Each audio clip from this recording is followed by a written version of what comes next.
Hey team, you're watching Hide and Sneakz, and it's time to get into part 2 of our 2025 Sneaker Awards. If you haven't seen part 1, go check it out in the description. We looked at all of the top colours and the colour awards for 2025. Today though, we're going to be talking about the performance sneakers. So we're focusing on our Kobe's, our KD's. Actually, not spoil it, let's just get straight into it and look at our first category. The Kobe 6 Protro in the All-Star colorway, a bit of a switch up, switching out that snakeskin pattern for some stars and a great All-Star weekend release. The Kobe 6 Protro in the Dodgers colorway, a vibrant blue, super wearable and an acknowledgement to two different sports. The Kobe 6 Jalen Brunson PE and inspired by the Statue of Liberty, bit different than we typically see, but real great contrast. The Kobe 8 Protros on the Whopper, such a crazy mismatched pair and probably the best mismatched pair we've ever seen. The Kobe 5 Protro Indiana Fever, a collaboration with Caitlin Clark, an underrated great take on a Kobe 5. And the Kobe 5 Year of the Mamba in the Eggplant colorway, great storytelling and acknowledgement of Chinese New Year. There was a lot of great Kobe's that released this year, and it's great to see that variety instead of it just always being 5s and 6s. And my runner-up for this is the Kobe 5 Year of the Mamba in the Eggplant colorway.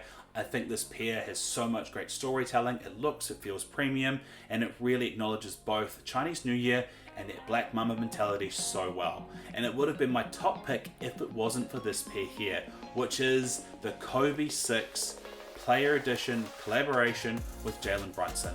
Look, I really love this pair, and I love this pair because we don't often get to see such cool PEs make their way into the mainstream. Personally, I like a Kobe 6 that does have a monochromatic look and it has an accent on it. I like the storytelling on this pair. That overall oxidized copper blue color is an accent for the crown. It's such a good nod to the overall Statue of Liberty inspiration behind it, and is my pick for Kobe Sneaker of the Year. Moving from the Black Mamba to the King himself, we've got to look at the LeBron Sneaker of the Year.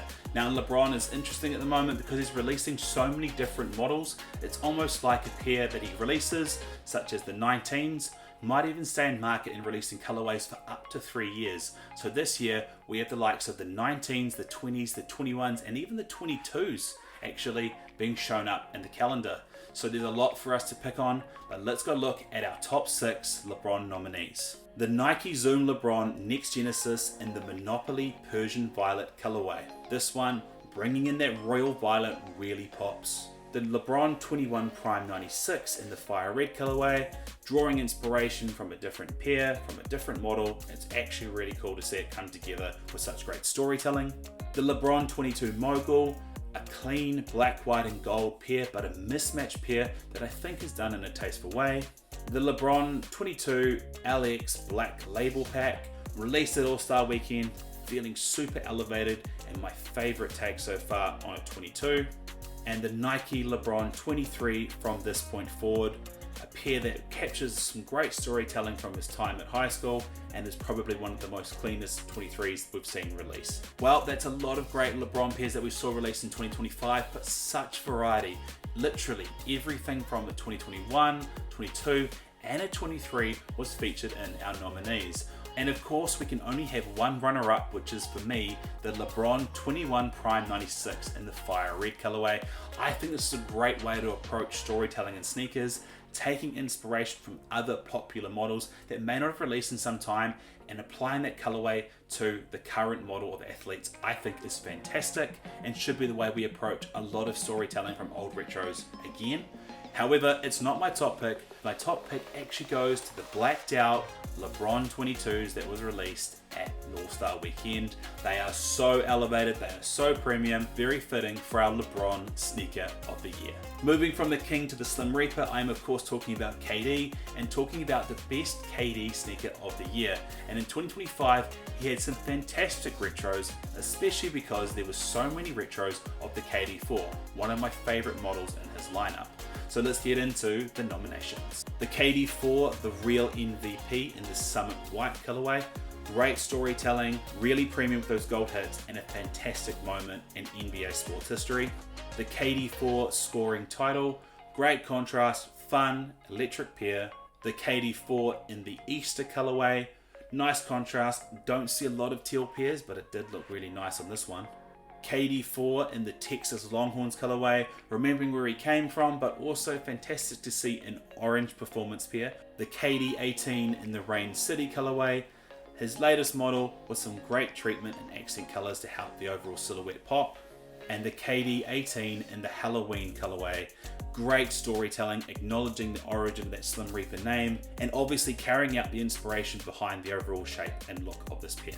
Well, that's some solid entries from KD for this particular category, and as you can see, it really was a strong showing for the KD4. Now overall, I must say, my runner-up for this pair is actually the KD18 in the Halloween colorway. It's a nod to his name. It does a great job at kind of giving some justification, that ribcage part on the outside, and using that sort of bone element, and I think it's great to see they're still doing a lot of theming and ideation in the KD space, which is something I love about the KD4 lineup. However, I will say my top KD sneaker of the year is the real MVP. It's that KD4. Acknowledgement of such an iconic moment, but those gold accents on it make it really pop. And I think all in all, storytelling, performance, looks, it just really works. So my KD sneaker of the year is that one, the real MVP. Up next, we've got the Harden sneaker of the year. Now Harden's doing some awesome stuff over with Adidas, and it's great to see some competition with the likes of Nike and Jordan in this space. And we've got some great nominees to talk about, so let's have a look. The Harden Volume 9 in the Metamorphosis pack, a green shoe that really sort of stands out and looks like vines growing over the shoe. The Harden Volume 9 in the Cyber Metallic, mechanical looking, shiny, it really pops, great on this particular model. The Harden Volume 9 in the Glow Blue colorway, this one looks organic, like ice and water falling over the shoe. The Harden Volume 9 in the Red Metallic colorway, loud, vibrant, and the Harden Volume 9 in the Hellcat colorway, menacing and intimidating. And the Harden Volume 10 in the Ice Gold Metallic colorway, a new silhouette but looking really great, that ripple effect being accented by such a cool metallic color. As you can see, the Harden Volume 9 really carried this nominee category, so it should be no surprise that both of the pairs that I've picked, both runner-up and the winner, are part of this. Our runner-up for the Harden sneaker of the year is the Harden Volume 9 Metamorphosis pack. I like how this looks like vines growing over the shoe. I think green can be something that sometimes can be quite hard to work into a shoe and make look nice, but it doesn't pop as much as our Harden sneaker of the year, and this should come as no surprise. It's a frequent mention on my channel this year.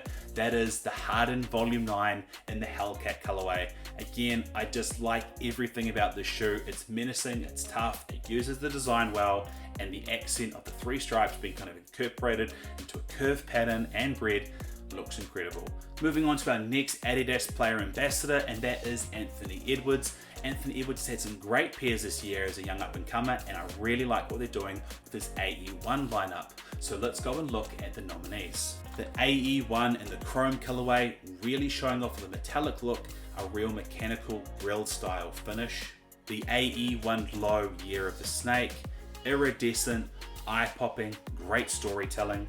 The AE1 Low Metamorphosis pack, a great two-tone like we see on a lot of cool import vehicles. And the AE1 Low collaboration with Clot on the Blue Flame colorway, something that looks a little bit fast-paced, works well with the aesthetic and mentality of Anthony Edwards. So a bit of a smaller nominee lineup, but I just wanted to make sure I picked the pairs that I really felt passionate about. So those four, I think, put some great options and competition out there. Runner-up for this one is going to be the AE1 in the chrome colorway. I really love that overall look of making it feel solid and rigid and very mechanical. However, that would have been my top pick, but I'm very loyal with this one, and that is my preference for the AE1 Low in the Year of the Snake colorway is my pick for the AE sneaker of the year.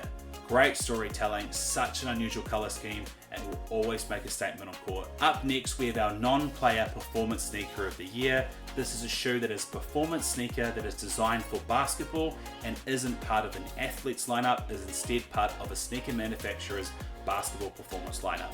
So this could include all of the Nike lineup for the likes of the GT Cut, Hustle, Future. So let's get into the nominations for this one. The Nike GT Future in the Fire colorway. Really vibrant new design, really has that impact. The Nike Air Zoom GT Cut in the black chrome colorway, clean, sharp, and it just looks fast on feet. The Nike GT Future Valor Blue colorway, University Blue done right on another fantastic basketball pair, and the Nike Zoom GT3 paint colorway, while a collaboration with Jewel Lloyd, not actually her model, so it still counts as it is a Zoom GT3 cut. Well, some great nominations there and some really impactful and standout designs. My runner-up for the non-player Performance Sneaker of the Year award is the Nike GT Future in the Fire colorway. This itself does what it says in its name. It looks like fire on feet. It's got great use of the overall shape and design. And that would have been my top pick, except there was a slightly better Future colorway that came out in December this year. The Nike GT Future in the Valor Blue is my pick for the non-player Performance Sneaker of the Year. This shoe has a very different look, and even though it's a vibrant color, it contrasts so much to the Fire colorway. The Valor Blue colorway is very wearable. It just somehow looks premium. Having that silver tick over the black tick, the overall shape is a fantastic sneaker, and I think foam posits need to watch out because this is an incredible model and one that I think could be very sought after going forward. Up next, I've got to acknowledge LaMelo Ball, because LaMelo Ball seems to be very popular with the younger generation in terms of the models that are being released by Puma. So let's look at a LaMelo Ball sneaker of the year, and the nominations are the MB01 collaboration with Teenage Mutant Ninja Turtles on the Baxter Stockman colorway, giving great retro vibes and the contrast of the vibrant neon colors. The MB04 and the Reflections colorway, almost like a metallic venom creeping over the shoe.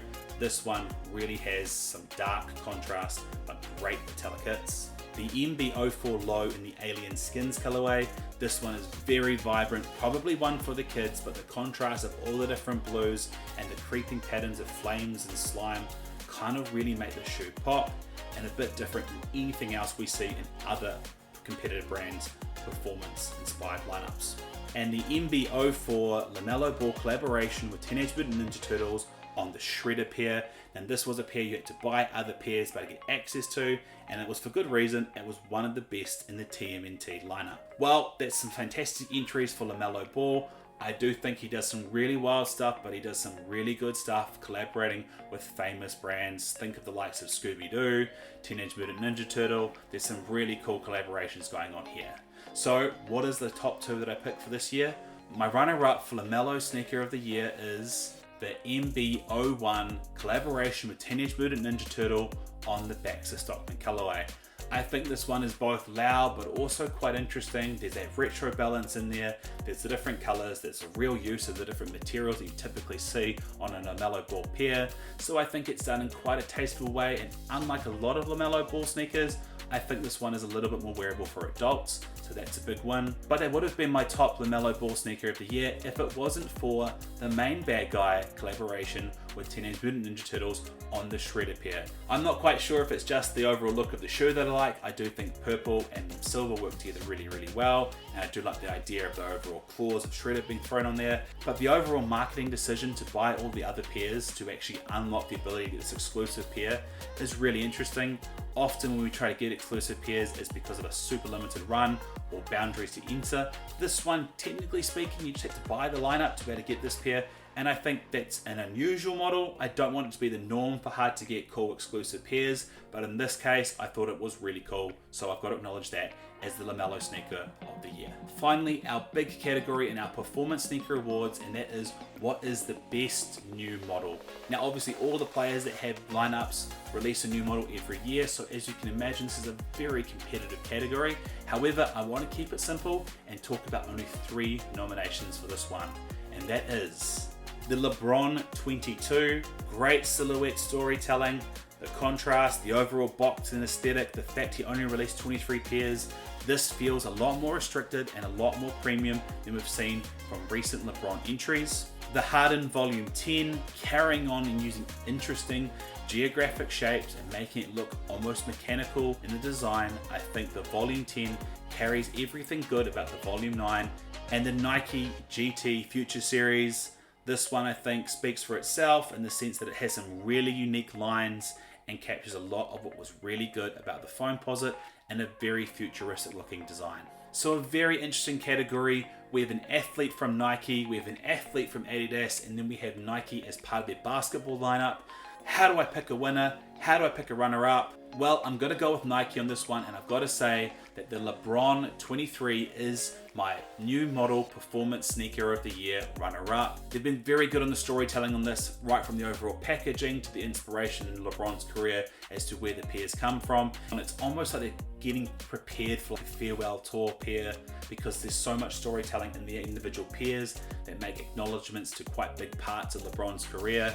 They've been restricted on the colorways, which is not always something they do with LeBron's. They tend to release a lot of different colorways. They've been very considered, and the overall experience in this packaging and the design feels very premium. So for me, that has to give it a runner-up spot, but I can't give it the top spot because I have to give the top spot to the pair that I believe deserves it the most, which is my top pick for the new performance model sneaker of the year is the Nike GT Future. We've only had a couple pairs of this release, but you can already see the silhouette looks interesting, unique design, feels premium, feels futuristic.